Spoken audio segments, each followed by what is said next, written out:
Oi, eu sou o Gustavo Cunha e antes do vídeo de hoje eu preciso falar com você sobre o conceito de revolução. Sabe aquelas invenções que transformam a nossa vida de forma definitiva, tipo o smartphone, o streaming, entregas rápidas? Pois é, as tech t-shirts da Insider, como essa que eu tô usando, estão nesse nível de evolução. Em primeiro lugar, porque a fibra dessas camisetas é 3 vezes mais macia do que o algodão. Sério, velho, a sensação na pele é fantástica. Além disso, elas são anti-odor, tem fibras que impedem a proliferação de bactérias, absorvem e evaporam o suor rapidinho e também tem ação termorreguladora, mas você sabe, né? A evolução não pode parar. Sendo assim, a Insider ouviu os feedbacks dos seus consumidores e desenvolveu 3 novos modelos a partir da Tech T-shirt clássica, que são simplesmente demais, cara. Esses novos modelos são a Tech Heavy, que é uma camiseta mais grossa, que não marca o corpo, a Tech Edge, que é um pouco mais arrumadinha, ajeitadinha ali pra sair, e a minha favorita, que é a Tech Heavy Slim. Ela é a minha favorita porque é a mais encorpada e ajustada, e com um design slim que é super estiloso, velho. Ela tem gola fina, mangas um pouquinho mais curtas e a largura mais justa. Ela tem um tecido reforçado que não marca o corpo e dá ali um visual extremamente elegante pra você que já é uma pessoa naturalmente elegante, que eu sei. Ela é funcional, atemporal e super versátil. É perfeita pra qualquer ocasião. Bom, obviamente essa camiseta tem em todas as opções de tamanho, né, do S ao XL, e uma variedade de cores que é enorme. E o mais bacana é que a Tech Heavy Slim, assim como os outros novos modelos, também é feita com fibras produzidas a partir da madeira de reflorestamento certificada, sem uso de irrigação artificial e sem fertilizantes químicos. É um produto sustentável que não agride o meio ambiente durante a produção, cara. Como eu disse, é uma revolução. E pra você comprovar o que eu tô dizendo por si próprio, né, tá aqui um cupom bacanérrimo que vai dar nada menos do que 12% de desconto em todas as suas compras no site da Insider. É só você clicar no link aqui embaixo na descrição do vídeo, aplicar o cupom e partir pro abraço. Eu garanto, velho, que depois de experimentar uma dessas, você não vai querer mais voltar pras camisetas de algodão tradicionais nunca mais. Faça como Tata e abrace a revolução. Valeu pela parceria, Insider. Muito bem! The Acolyte estreou essa semana com 2 episódios para mostrar o início do fim da Era de Ouro dos Jedi, um período de tempo conhecido como a Alta República. Essa série se passa aproximadamente 100 anos antes dos eventos da saga Skywalker. E ao que tudo indica, a história dos Jedi não é assim tão brilhante e cheia de luz quanto eles se esforçam para mostrar, porque pelos 2 primeiros episódios nós já podemos entender que um crime foi cometido anos atrás pelas mãos de ninguém menos do que os próprios Jedi. E é justamente por conta desse fato terrível que a Mei acabou se entregando pro lado sombrio e agora voltou pra fazer justiça.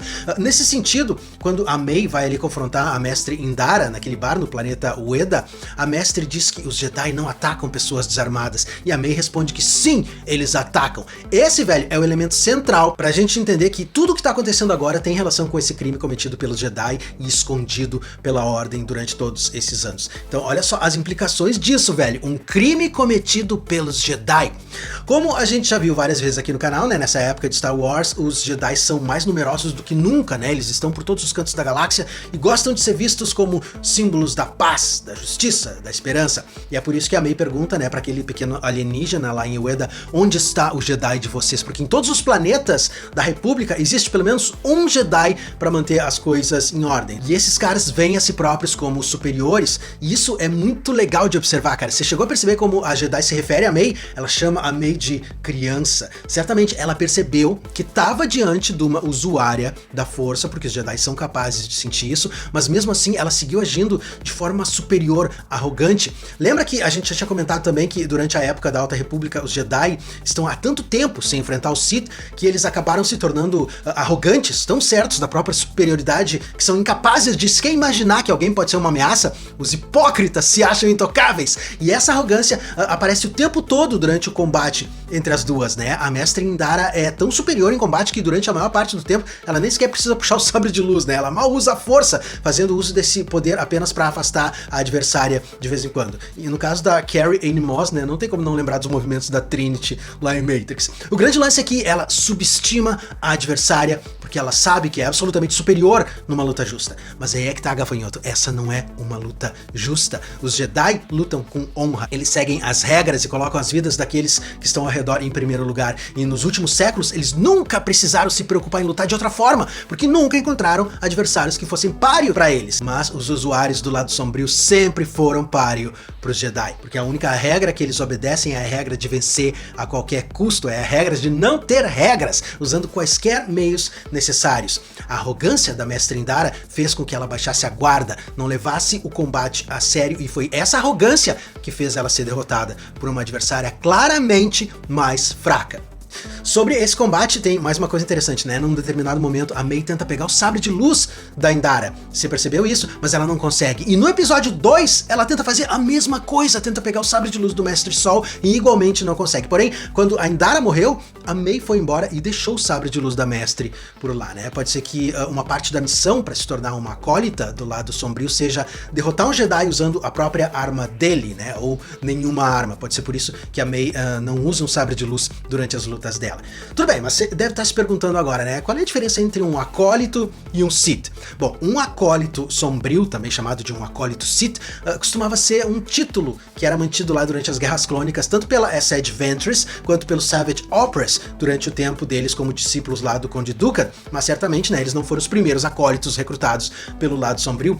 A regra de 2 do Sith dita que a qualquer tempo só pode haver 2 Sith, um mestre e um aprendiz. Mas tanto o mestre quanto o aprendiz podem ter, sim, os seus acólitos, seres com uma conexão com o lado sombrio que são usados para os mais diversos propósitos, né? Os próprios inquisidores lá do Darth Vader eram uma categoria de acólito do lado sombrio. Eles nunca poderiam se tornar Sith, mas eram usados pelos Lords Sombrios mesmo assim. Ainda seguindo essa linha de raciocínio, a Mei certamente não é uma Sith e nem mesmo uma aprendiz, né? Antes que você me pergunte. E nós podemos dizer isso justamente pela parte final dessa abertura do primeiro episódio, né? Ela tá prestes ali a matar o dono do bar até ver que ele tem um filho pequeno, velho. E isso faz com que ela recue, com que ela desista. Um Sith, meu chapa, jamais teria deixado que algo assim impedisse ele de eliminar todos os rastros naquele bar. Um Sith não teria deixado ninguém vivo por lá.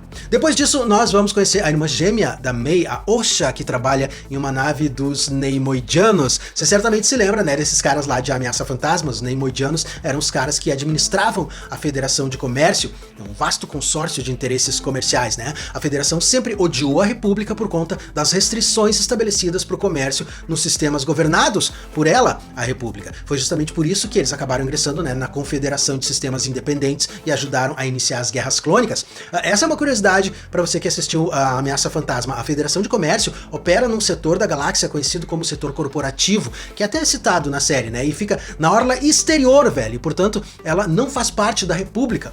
E mesmo aqui, né, 100 anos antes das Guerras Clônicas, a gente pode ver como esses caras odeiam os Jedi. Eles estavam ali tentando colocar o campo de força em ordem justamente para não permitir que os Jedi entrassem na nave deles. A queridíssima Osha trabalha como Mechnac. Eu adorei esse nome, cara, Mechnac. Os Mechnacs são basicamente mecânicos espaciais, né, seres orgânicos que trabalham do lado de fora das naves do espaço sideral, que é um trabalho bastante arriscado. E a gente descobriu também nesse episódio que esse trabalho foi proibido pela República e apenas unidades R2 podem executar esse tipo de serviço. Lembre-se de que pela ordem cronológica de Star Wars, a primeira vez em que o R2-D2 apareceu foi justamente executando esse tipo de serviço, né, na nave da rainha Amidala, aquele modelo Nubian belíssimo. Enfim, o fogo faz com que a Osha tenha uma lembrança do passado, certamente do momento em que ela foi separada da irmã, a Mei. Nós escutamos a voz da Osha dizendo: Mei, o que você está fazendo? Eu não vou deixar. Essa certamente é uma lembrança do momento em que a irmã da Osha, a Mei, partiu ao lado de algum usuário do lado sombrio. Indo adiante, um caça classe Vector, que costumava ser o caça de escolha de 10 entre 10 Jedi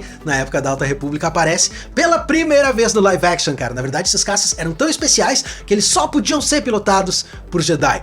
Os caças Vector foram projetados para serem uma extensão física da conexão dos Jedi com a Força. Olha que demais, essa nave era extremamente veloz, uma nave de alta precisão que exigia extrema concentração do seu piloto para ser navegada, né? Os sistemas de armas do Vector só podiam ser ativados com o uso de um sabre de luz como chave. Fantástico, né? Isso evitava que pessoas não sensíveis à força usassem essas naves e garantia que a força letal só pudesse ser usada em situações cuidadosamente consideradas por um Jedi. E depois disso, nós somos formalmente apresentados ao cavaleiro Yord Fundar e a sua padawan Tassiloa, que acreditam que a Osha tenha sido realmente a responsável por matar a mestre Indara. A gente descobre que a Osha foi aceita como aprendiz no Templo Jedi sob circunstâncias únicas, né? Ela tinha 8 anos de idade e estava de luto. Ela era muito mais velha e tinha o espírito muito perturbado para ingressar na Ordem, né? Tecnicamente ela não poderia de jeito nenhum ingressar na Ordem Jedi, mas eles decidiram aceitar ela mesmo assim. É interessante que ela disse que não conseguiu ficar porque os poderes relativos à força não são transferíveis. Isso significa que ela talvez tenha entrado no templo para assumir o lugar da irmã, a Mei, quando a Mei foi embora. essa é uma escolha bastante inusitada por parte dos Jedi, né? E aqui a gente tem uma semelhança com a história do próprio Anakin Skywalker, que também foi aceito na Ordem, muito mais velho do que as outras crianças e também tinha questões ali espirituais, né, como um empecilho, ele sentia muita saudade da mãe dele, e esse na verdade foi o cerne de todo o problema que veio depois disso, você tá ligado, né? E além disso, a Osha claramente não consegue usar a força, a própria série nos mostra isso naquele momento em que ela tenta pegar o robozinho dela, né, quando a nave de transporte prisional é atingida pelos asteroides, e ela tenta ali pegar o robozinho e não consegue, sendo assim, qualquer Jedi poderia sentir que ela não tem uma conexão, pelo menos não uma conexão estável o suficiente com a força para permitir que ela matasse uma mestre Jedi, então... Putz, velho, que investigação mais cachorra é essa dos Jedi, né? Porque era só também ter olhado ali nas câmeras de segurança, que certamente essa nave da Federação de Comércio tem, pra ver que a Osha realmente estava no quarto dela na noite anterior. E eu confesso pra você que eu também não consegui me acostumar com essas roupas branquinhas dos Jedi, né? Elas representam uma declaração do propósito desses cavaleiros, de serem um símbolo de esperança pra galáxia. Mas ao mesmo tempo, pelo menos pra mim, elas são uma espécie de afirmação da arrogância deles durante essa época. Eu prefiro muito mais os mantos escuros usados na época da saga Skywalker. Mas isso é questão de gosto, né? O que acontece é que a Osha acaba sendo identificada pelo dono do bar, que a irmã destruiu lá em Ueda, que aparece de surpresa na nave da Federação de Comércio, cara. Mas aqui os caras deram uma pisada na bola fantástica, né, em relação à continuidade. A gente viu um caça Vector chegando na nave da Federação de Comércio, e esse tipo de caça comporta no máximo 2 pessoas. Dessa forma, como foi que esse cidadão chegou aqui, velho? Ele veio amarrado na asa do caça Vector? E não apenas isso, quando o transporte da prisão vai embora, nós não vemos esse coitado desse dono de bar pegando uma carona nele, né? E certamente ele também não foi embora com os Jedi no caça Vector deles, o que significa que o coitado do cara teve que ficar na nave da Federação de Comércio, velho. Que situação. Esse foi o segundo furo gritante nesse episódio, né? Sendo que o primeiro foi aquele fogaréu todo no espaço, né? No momento em que a Osha estava trabalhando na parte de fora da nave. Se você é roteirista e você tem que colocar uma situação em que a pessoa tem uma visão por conta do fogo, você pode perfeitamente colocar o fogo acontecendo dentro da nave e não um fogaréu na parte de fora, né, no vácuo espacial no qual a gente sabe que ele não pode prosperar. Uma explosãozinha ali com foguinho de vez em quando até passa, né, fica bacana. Até um barulhinho de explosão assim no vácuo também passa, né, mas aquele fogo todo no vácuo acontecendo ali ficou bem forçado. Enfim. A seguir, nós vemos o Mestre Soul treinando os seus younglings em Coruscant, né? Eu realmente adoro essa comparação que ele faz da força com o fogo. A força é como o fogo, que quando controlado, ilumina a escuridão e pode nos aquecer, mas o fogo, fora de controle, é um agente de destruição, ele consome rapidamente tudo que ele toca. É uma comparação muito bacana com a natureza da força.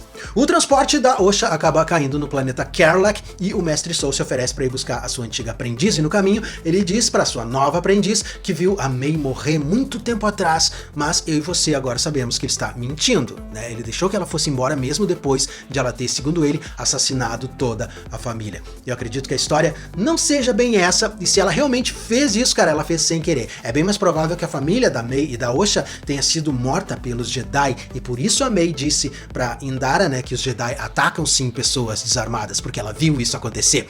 E o primeiro episódio termina com a May num planeta desconhecido, no qual ela encontra o seu mestre. Obviamente, a gente ainda não sabe se esse cara é ou não um Sith, ou se ele é apenas um acólito num nível um pouco mais alto, né? Mesmo assim, as palavras dele são extremamente interessantes. Ele diz: os Jedi vivem em um sonho que eles acreditam que todos compartilham. Se você atacar um Jedi com uma arma, você vai falhar. Aço e laser não são uma ameaça para eles, mas um acólito mata sem arma. Um acólito mata o sonho. Muito legal, mas afinal de contas, o que ele quis dizer com isso, velho? Bom, o que ele quis dizer com isso é que os Jedi servem um ideal, que é muito maior do que qualquer um deles no final das contas. E a única forma de se destruir um ideal é colocando outro ideal no lugar dele, porque esse mestre das sombras pretende provavelmente revelar a verdade por trás do crime cometido pelos Jedi muito tempo atrás, para assim manchar a reputação deles e mandar cada vez mais seres conectados à força para longe dos ideais dos Jedi. O que esses cavaleiros sombrios querem é, em última análise, acabar com a fé das pessoas nos Jedi. Um acólito é alguém que não acredita no sonho dos Jedi, é por isso que ele representa a morte desse sonho.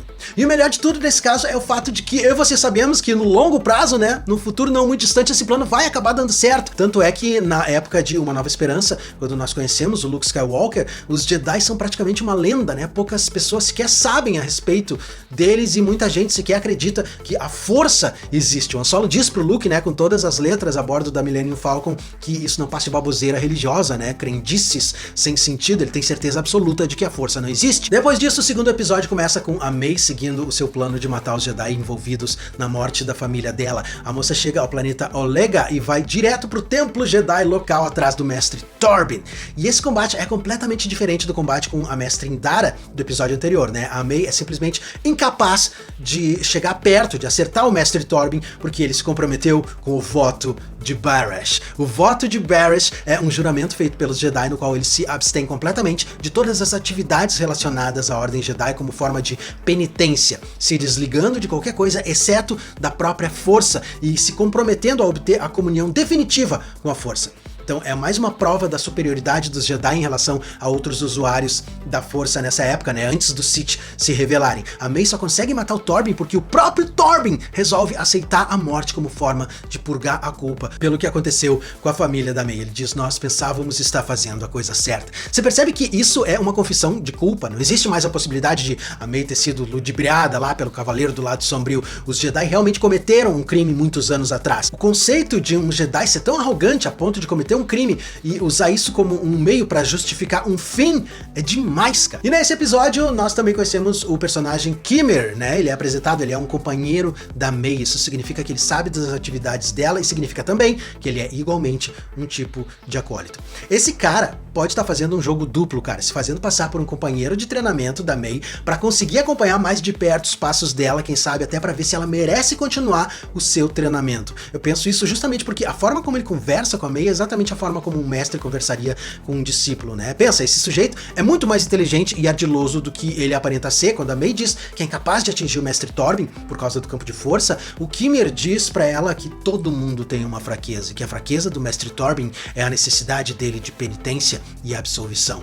E como a gente já viu no outro vídeo, né, que eu fiz sobre esse trailer, ele ainda diz ali a primeira frase do código do Sith, né? A paz é uma mentira. E não apenas isso, velho. Provavelmente a oferta dele de entregar a Mei pros Jedi um pouco mais tarde, dizendo que ela vai voltar naquela mesma noite, tenha sido mais um teste que ele armou para ver como ela ia se sair sendo pega de surpresa pelos Cavaleiros da Ordem. E quando tudo dá errado, a Osha finalmente acaba frente a frente com a sua irmã desaparecida, Mei. E nós descobrimos que a Mei realmente não estava tentando incriminar a irmã, ela realmente pensou que a Osha estivesse morta, assim como a Osha pensou que a Mei estivesse morta. Será que essa foi mais uma mentira plantada pelos Jedi?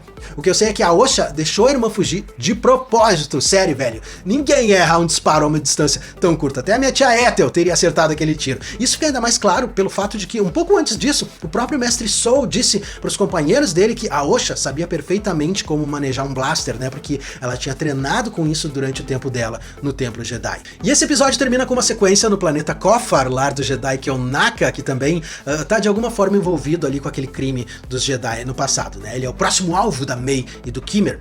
Eu confesso pra você, velho, que esse final de episódio com o Wookiee foi bem mais ou menos, né? Com o mestre Kionaka ali espantando alguns invasores da casa dele e depois entrando tranquilamente na sua toca pra tomar o café da tarde. Isso é que eu chamo de anticlímax. Quer dizer, que raio de gancho é esse, velho, pro próximo episódio?